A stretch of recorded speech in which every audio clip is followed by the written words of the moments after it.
दोस्तों, भारतीय cricket team साल 2025 में खेली जा रही है। चैंपियन ट्रॉफी में कमाल का प्रदर्शन करते हुए आगे बढ़ रही है और ग्रुप स्टेज में अभी तक एक मुकाबला नहीं हारी है। जैसा कि आप सभी जानते हैं, पिछले मैच में भारत ने पाकिस्तान को कुचलकर सेमीफाइनल में तो क्वालिफाई कर लिया, मगर अभी एक और मुकाबला ग्रुप स्टेज का भारतीय टीम का खेला जाना बाकी है, जहां भारतीय टीम के कप्तान रोहित शर्मा अपनी कप्तानी में भारतीय टीम को शानदार प्रदर्शन दिखा रहे हैं।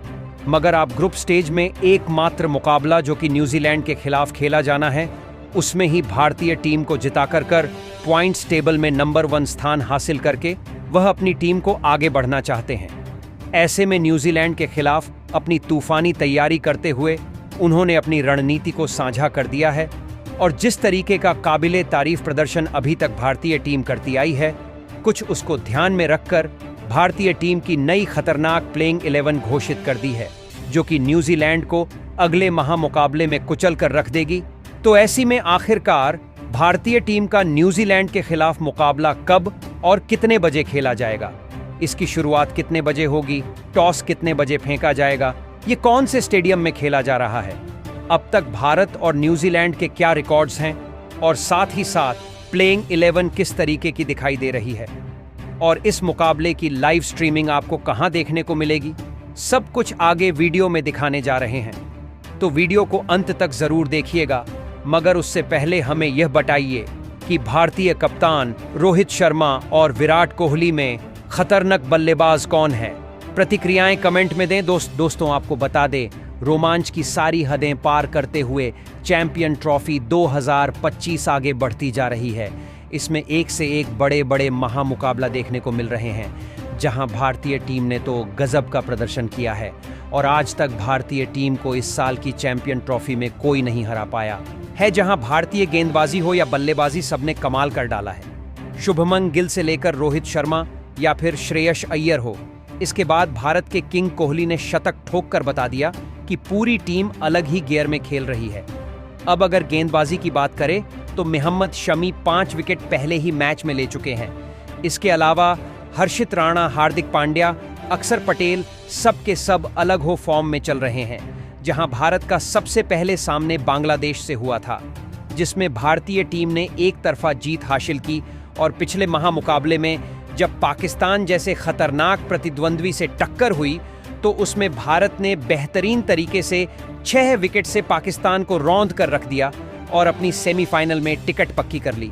वहीं दूसरी तरफ न्यूजीलैंड की बात करें तो न्यूजीलैंड भी ग्रुप ए में इतनी खतरनाक टीम नजर आ रही है, जिसने पहले पाकिस्तान को 60 रन के बड़े अंतर से हराया, फिर उसके बाद बांग्लादेश को हराकर उसने चैंपियन ट्रॉफी के सेमीफाइनल में जगह पक्की कर ली। अब ऐसे में भारत और न्यूजीलैंड दो ऐसी टीम है जो कि अभी इस साल ग्रुप स्टेज में एक भी मैच नहीं हारी है और न्यूजीलैंड पॉइंट टेबल में नंबर 1 बनी हुई है। तो हमारी प्यारी भारतीय टीम दूसरे स्थान पर है। इन दोनों के बीच में अगला महामुकाबला चैंपियन ट्रॉफी में खेला जाएगा, जिसमें सभी को कांटे की टक्कर देखने को मिलने वाली है। तो ये कहना गलत होगा कि भारत इस मुकाबले को एक तरफ जीत जाएगा। तो ऐसे में भारतीय कप्तान रोहित शर्मा अपनी रणनीति तैयार कर चुके हैं और इसके लिए पूरी तैयारी पुख्ता कर ली है। वहीं पर इस महामुकाबले की बात करें तो महामुकाबला दुबई के स्टेडियम में खेला जाने वाला है, जो 2 मार्च 2025 को खेला जाएगा।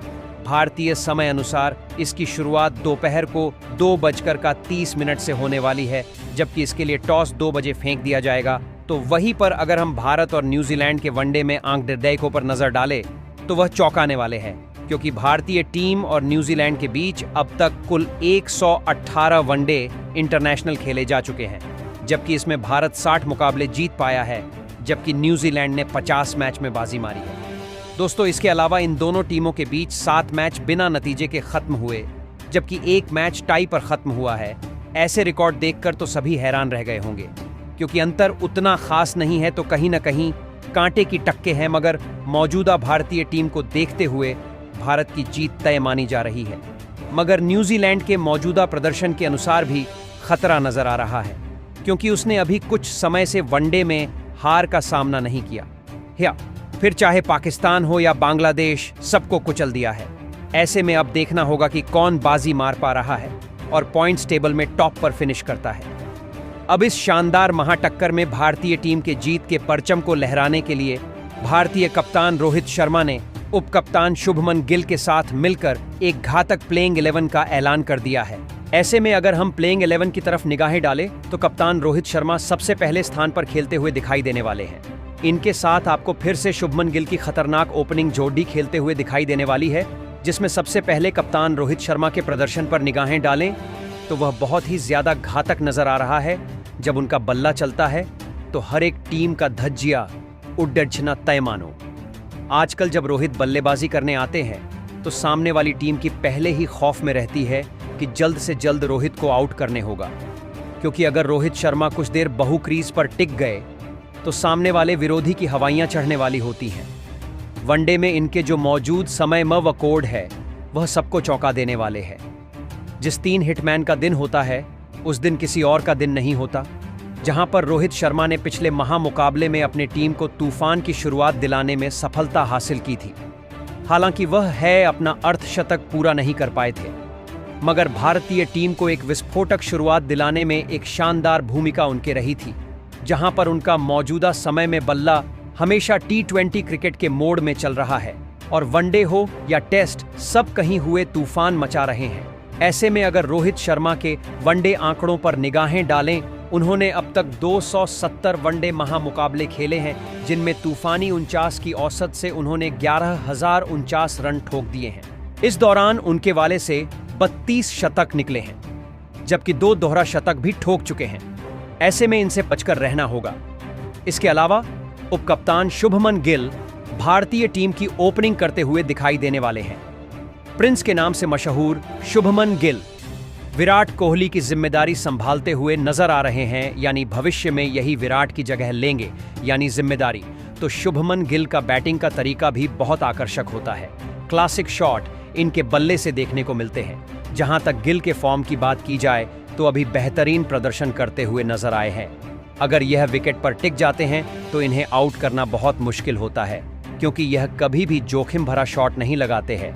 जहां पर पिछले महामुकाबले में पाकिस्तान के खिलाफ उन्होंने शानदार 46 रन लगाकर भारतीय टीम की नया पार की थी और भारत को 6 विकेट से जीत दिलाकर चैंपियन ट्रॉफी 2025 में सेमीफाइनल में पहुंचने में अहम भूमिका निभाई।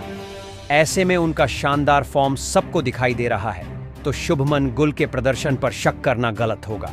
अब तक वनडे इंटरनेशनल में उन्होंने 52 वनडे मुकाबले खेले हैं, जिनमें 8 शतक की बदौलत उन्होंने कुल 62.51 औसत से 2,734 रन बनाए हैं और इस दौरान उन्होंने एक दोहरा शतक भी लगाया है।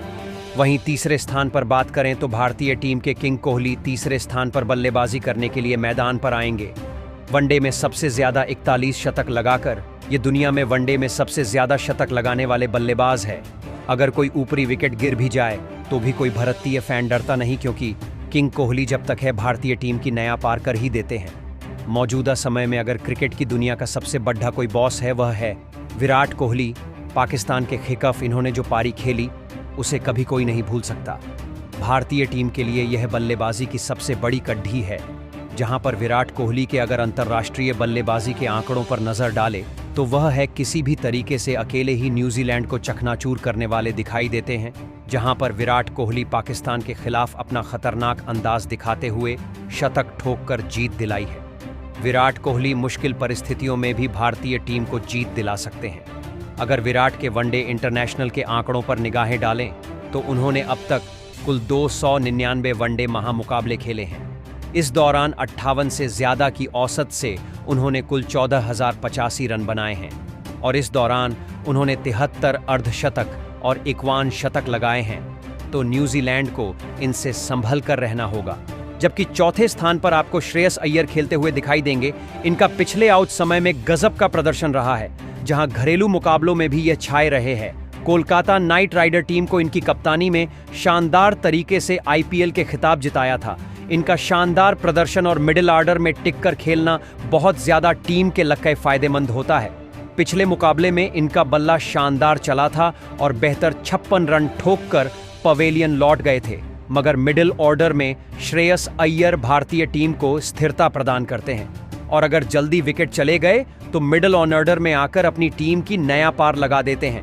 क्योंकि वनडे में अब तक उन्होंने 67 वनडे खेले हैं। इस दौरान 47 से ज्यादा की औसत से उनके बल्ले से 21 अर्धशतक और 5 शतक निकले हैं और कुल 2673 रन बनाए हैं। ऐसे में यह भी मुकाबले को पलटने की क्षमता रखते हैं।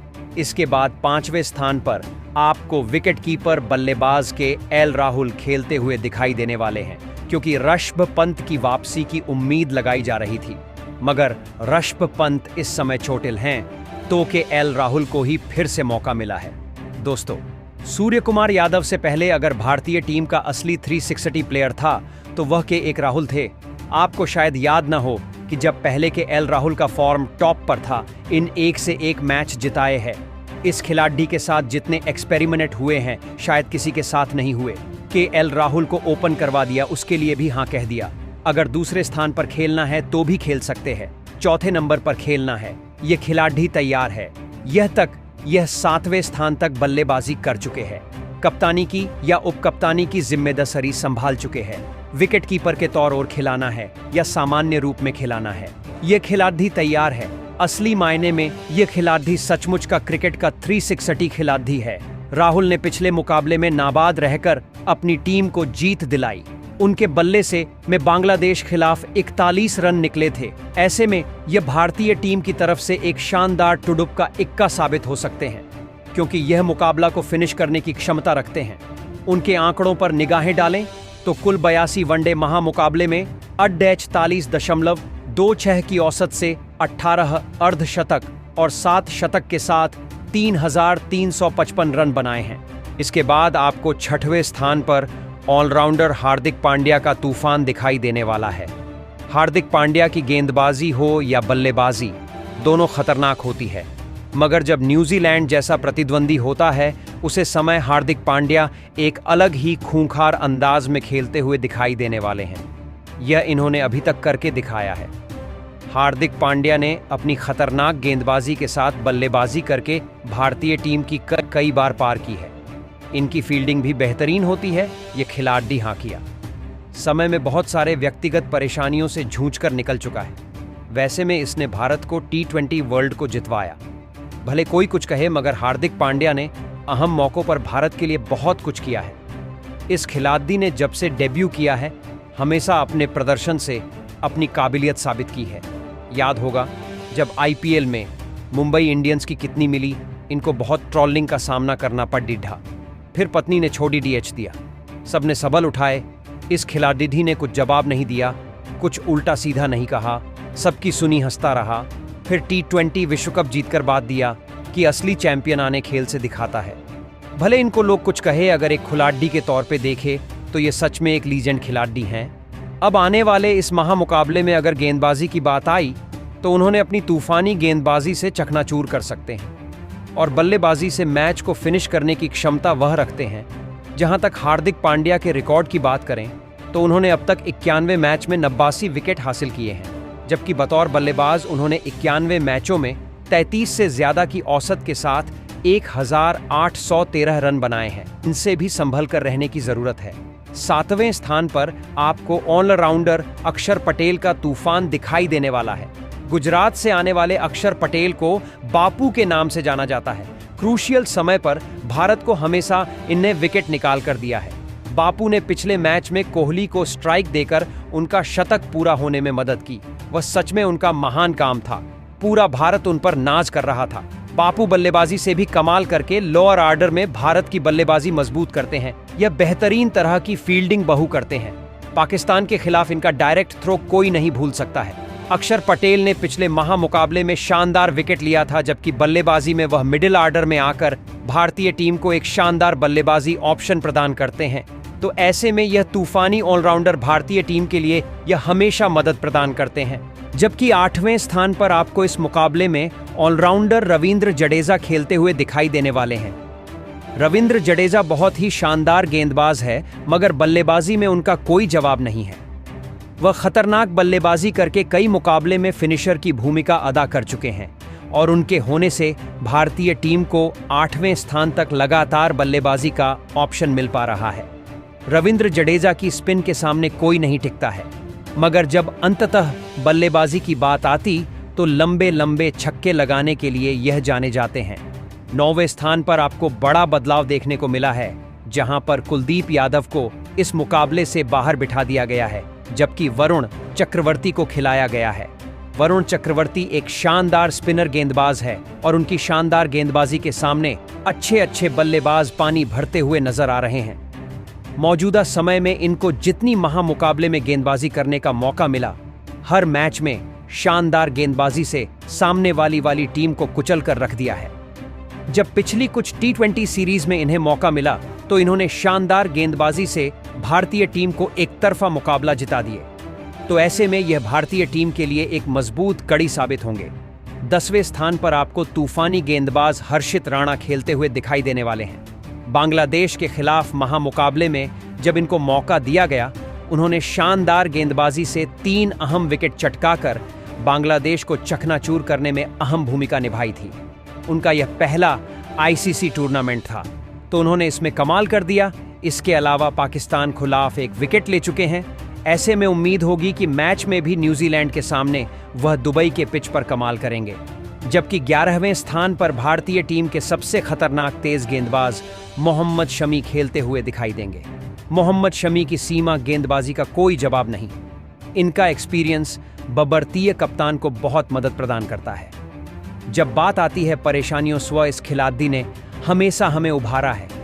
वनडे विश्व कप 2023 में न्यूजीलैंड के खिलाफ इनका प्रदर्शन कौन भूल सकता है। 5 विकेट लवकर सबको चौंक दिया था। बांग्लादेश के खिलाफ मुकाबले में मोहम्मद शमी ने जिस तरीके से गेंदबाज की थी, वही कारण रहा। भारतीय टीम इस महामुकाबला को जीत पाई, नहीं तो एक बड़ा स्कोर बांग्लादेश भारतीय टीम को जीती। पिछले महामुकाबले में शानदार गेंदबाजी करते हुए इन्होंने 10 ओवरों में महज 53 रन देकर 5 विकेट हासिल किए थे और ICC टूर्नामेंट में भारतीय टीम की तरफ से सर्वाधिक विकेट लेने वाले गेंदबाज भी यह मौजूद समय में हैं। पाकिस्तान के खिलाफ इन्हें विकेट नहीं मिल सका, मगर शानदार गेंदबाजी की, तो ऐसे में उनकी गेंदबाजी से न्यूजीलैंड को बचकर रहना होगा। दोस्तों, यह तो वह खतरनाक प्लेइंग 11 है जो कि अगले महामुकाबले में न्यूजीलैंड के खिलाफ भारतीय कप्तान रोहित शर्मा ने उप कप्तान शुभमन गिल के साथ मिलकर घोषित की है। तो आपको क्या लगता है, इस प्लेइंग 11 में कौन सा और बदलाव होना चाहिए था? आपकी महत्वपूर्ण प्रतिक्रिया आए हमें कमेंट के माध्यम से दीजिए और नए हैं तो सब्सक्राइब करना नहीं भूलिए। धन्यवाद। जय हिंद।